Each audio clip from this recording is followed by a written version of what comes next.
Hello बच्चों, स्वागत है आप सबका डीजीएस क्लासेस में। और थर्मोडायनेमिक्स के ऊपर अभी तक आपने जो पढ़ा है, आइए उसके कुछ सवाल देखते हैं। So number one, a gas is allowed to expand in a well insulated container. शब्दों पे ध्यान देना, वेल इंसुलेटेड कंटेनर, यानी यहां हम जो बात कर रहे हैं वो एक एडियाबैटिक प्रोसेस की है। Against a constant external pressure of 2.5 atm from an initial volume of 2.5 liter to a final volume of 4.5 liter.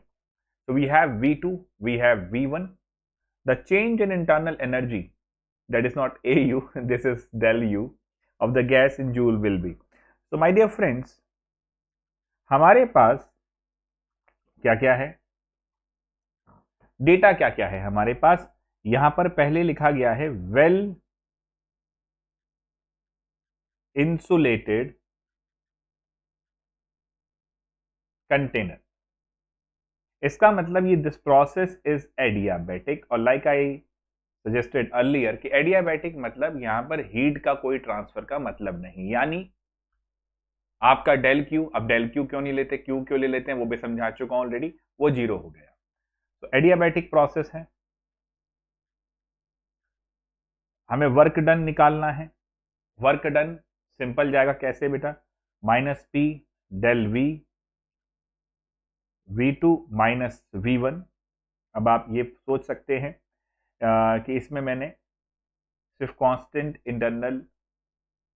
External pressure की बात हुई है, यहाँ पर रिवर्सिबल वर्ड नहीं है, तो इंटीग्रेशन वाली फॉर्म आपकी नहीं लगेगी। The change in internal energy ही निकालना है, डेल यू निकालना है। सो अब क्योंकि del U is going to be Q plus W, अब Q is zero, so del U will be W. तो डब्ल्यू ही निकाल लेंगे तो हमारा डेल यू भी आ जाएगा। कोई दिक्कत इसके अंदर, इजी।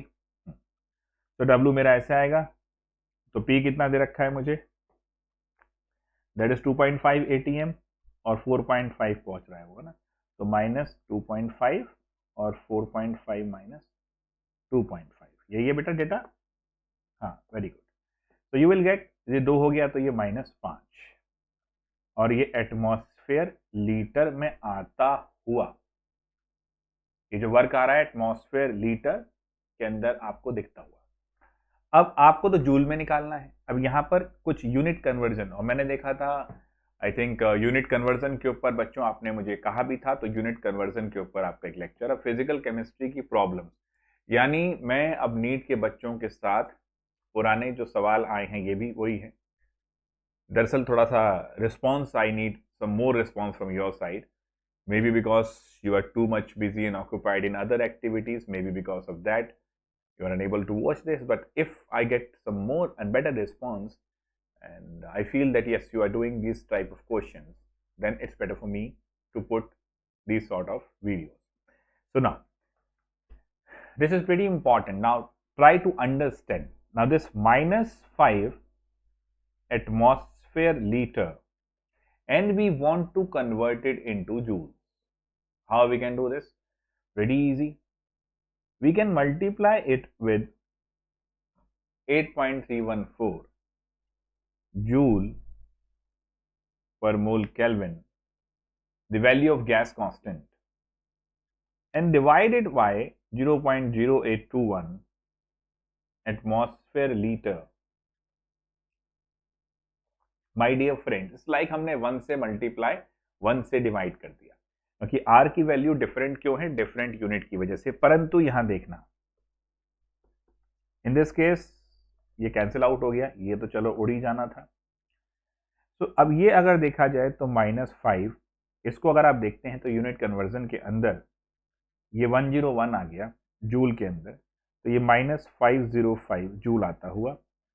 तो ये आपका आंसर होता हुआ ऑप्शन सी। क्लियर गाइस, कोई टेंशन तो नहीं। Next one, what will be the work done when 1 mole of an ideal gas is compressed reversibly from 1 bar to 4 bar at a constant temperature of 300 Kelvin. Okay, तो आइए देखते हैं work done का formula इस answer number 2 के लिए क्या रहेगा। -2.303 NR देखो बेटा, वर्क डन हमने निकाला था और उसमें आया था nRT बाय V से आपने वो चीज करी थी, फिर V से आपने ln V2 बाई V1 लिया था, फिर माइनस का साइन हटा था, याद है वो सब चीज। तो यहां पर हम उसी चीज को करते हुए log P1 बाय P2 का फॉर्मूला सीधा लगा देंगे। कितना आसान सवाल है, और सब कुछ इसने दे ही रखा है। 300 केल्विन दिया हुआ है, 1 to 4 बार दिया है, 1 मोल दिया है मतलब 8.314 300 1/4। अब अगर आपको किसी को डाउट है तो मैंने लेक्चर में वर्क डन निकालना सिखाया है आपको। P डेल्टा V था, फिर nRT बाय V किया था, nRT को बाहर लिया है, ये रहा nRT, और फिर ln V2 बाई V1 था, तो P1 बाय P2 था, माइनस का साइन था, you know it very well. तो यही सब रखा है, आंसर आपके पास आ जाएगा बाय सॉल्विंग दिस। कितना इजी सवाल है। नीट में मैं कहता हूँ घबराओ मत, थोड़ा सोचना शुरू करो, मैथमेटिकली सोचना शुरू करो, यू विल गेट इट। और अगर आप सिर्फ यही सोचते रहेंगे कोई आएगा और हमारी नैया पार लगवाएगा, तो वो सिर्फ तुम ही हो बेटा। करो तो सही, एफर्ट तो दो। Next one, consider the following reactions.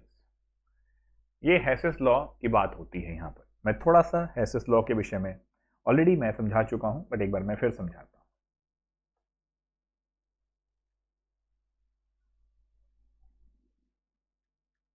Hess's law साहब ने, मतलब हेस साहब ने जो अपना लॉ दिया, उन्होंने ये बताया कि एक रिएक्शन आप एक स्टेप में करो या वो रिएक्शन मल्टी स्टेप में करो, choice is yours, energy requirement उतनी ही है। कहने का मतलब क्या है, ये आपका घर है, ये आपका स्कूल है, लेट्स से 5 किलोमीटर आपको पहुंचना होता है और एक सर्टेन अमाउंट ऑफ आपको एनर्जी लगानी है। अब आप बीच में कई बार ब्रेक लेके जाएं या आप स्ट्रेट चले जाएं, बीच में आप कई सारे प्रोसेस फॉलो करें या आप स्ट्रेट चले जाएं। दैट मीन्स अगर मैं ए से बी जाना है, एक लेवल मुझे अचीव करना है और वहां मुझे 500 जूल की रिक्वायरमेंट है, ध्यान से सुनना। तो अगर मैं ए से सी जाऊं और सी से फिर बी आऊं, तो ये हो सकता है 200 जूल और ये 300। रिक्वायरमेंट तो एनर्जी की उतनी ही है। अगर मैं डॉक्टर बनना चाहता हूं तो मुझे एक minimum level of energy attain करना ही पड़ेगा। अगर मैं नहीं कर सकता हूं तो मैं डॉक्टर भी नहीं बन सकता। अब बेटा वो मैं एक साथ ही कर जाऊं तो वो ज्यादा बेटर है, मैं ब्रेक ले लेके करूंगा। एनर्जी रिक्वायरमेंट तो उतनी है, चाहे मैं ब्रेक ले लेके करूं चाहे मैं एक साथ करूं। तो energy required for a process will be same irrespective of the steps involved. ये हमारा हेसेस लॉ था, और इस पे एक बहुत ही क्लासिकल एग्जांपल रहता है जो इन्होंने यहां भी दिया है। तो यहां पर C plus O2 goes to, that is C plus half O2, पहली इक्वेशन है। C plus half O2 goes to CO, दूसरी है CO plus half O2 goes to CO2, and the third one is C plus CO2 goes to 2CO. Okay, C plus CO2 goes to 2CO, and standard form में है सारे, यानी कि आप देखो तो कार्बन सॉलिड है, कार्बन सॉलिड है, बाकी सब गैसेस फॉर्म में ही है। एंड जो एंथैल्पी ऑफ द रिएक्शन है, इस केस में ये A है, इस केस में ये B है, और इस केस में ये C है। इज इट ओके, है ना? सुना, अब क्वेश्चन पे आते हैं। The problem is select the correct statement. पहला है heat of formation of CO2 is A plus B। Okay, अब अगर मैं ध्यान से देखूं तो हेसेस लॉ के अकॉर्डिंग आप जाते हैं C plus half O2 goes to CO, CO plus half O2 goes to CO2। ये दो स्टेप में हुआ, step 1 step 2। This can be done even in one single step. Okay, तो अगर ये A था और ये B था तो this will be A plus B। Why? क्योंकि एनर्जी रिक्वायरमेंट तो सेम ही रहेगी irrespective of the steps involved. ये आपने दो स्टेप में फॉलो करा, उसे तब पूरा किया। ये सिंगल स्टेप में कर दिया, एनर्जी रिक्वायरमेंट सेम है मेरे दोस्त, उसमें कोई चेंज नहीं। You need to understand this fact. Okay, तो अगर मैं इस वाली बात को समझूं, so according to the given statement heat of formation of CO2 is A plus B। Yes, it is true, because इन दोनों को मिला के ये तो क्लासिकल एग्जाम्पल ही हो गया। Heat of combustion of C is this. अगर C plus O2 CO2 की बात करूं तो ये एंथैल्पी ऑफ कंबस्शन इस रिएक्शन के लिए हो रही है, तो हाँ ये बात भी सही है जी। और delta H3 will be this minus this. Yes, ये भी ट्रू है, तो ऑल इसके ट्रू होते हुए। An endothermic reaction has a positive internal energy change del U. In such a case, what is the minimum value that activation energy can have?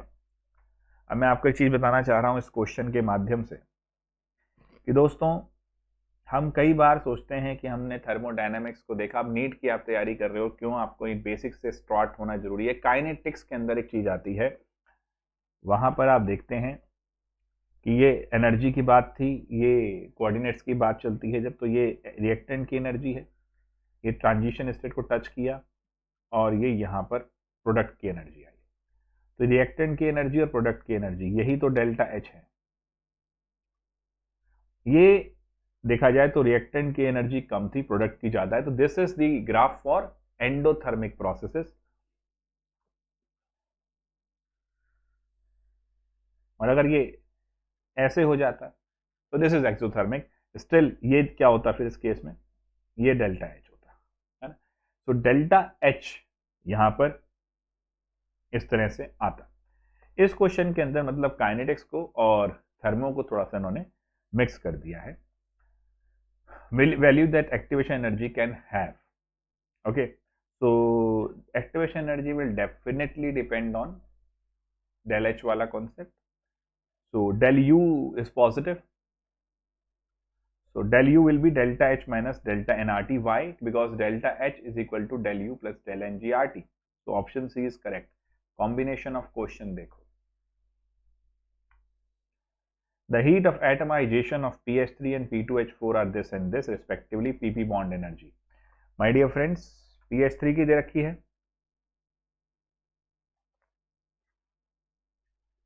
Bond energy से निकालते हैं। PH3 में 3PH bond है, P2H2 की दे रखी है, P2H4 की, that means ये ऐसे है। इसके अंदर 4PH बॉन्ड है, 1PP बॉन्ड है, ये एनर्जी आपको दे रखी है समथिंग, है ना। और यहाँ पर 3PH की दे रखी है, तो यहाँ से 1PH की निकालो, उसको यहाँ डालो, 1PP की आ जाए। कितना सिंपल एक आपके क्वेश्चंस यहाँ बनते। देखो बच्चों, चीजें आसान हैं। 12-15 मिनट के अंदर मैंने आपको ये 5 क्वेश्चंस के आसपास एक्सप्लेन कर दिए। अब मेरा आपसे एक छोटा सा एक रिक्वेस्ट है। थर्मोडायनेमिक्स NCERT से आई होप आप सभी ने कर लिया होगा, और अगर नहीं किया है तो प्लीज इस कमेंट बॉक्स में डालिए या मुझे मेल कर दीजिए। पेपर के पैटर्न को देखते हुए थर्मोडायनेमिक्स हो चाहे इक्विलिब्रियम हो, आई वॉन्ट दैट हम NCERT से एक बार नीट के पैटर्न पे उसको समझ लें। So if you want me to discuss the NCERT also, so आप प्लीज मुझे बताइए, otherwise I will continue with previous years question like this. अभी मैं थोड़ा कम ला रहा हूं बिकॉज आई थिंक अभी व्यू पॉइंट थोड़ा सा अच्छा है तो बेटर है। So I will increase the number of question if you want me to increase. ठीक है, सो आगे देखते हैं। आई होप जो अभी तक मैंने वर्क डन हम कर चुके हैं, कुछ हमने फॉर्मूले कन्वर्ट हमने कर लिए हैं और उनके बेस्ड हमने आज ये क्वेश्चंस कर लिए हैं। आई होप ये समझ में आया होगा। मिलते हैं बच्चों अगले सेशन में। Take care. फ्राइडे तक अगर मुझे थोड़ा मैसेज आता है तो मैं NCERT कवर करता हूँ, अदरवाइज मैं प्रीवियस क्वेश्चंस के साथ चलता हूँ। बट ये क्वेश्चंस बहुत इंपॉर्टेंट हैं जो मैं क्लासेस में ले रहा हूँ।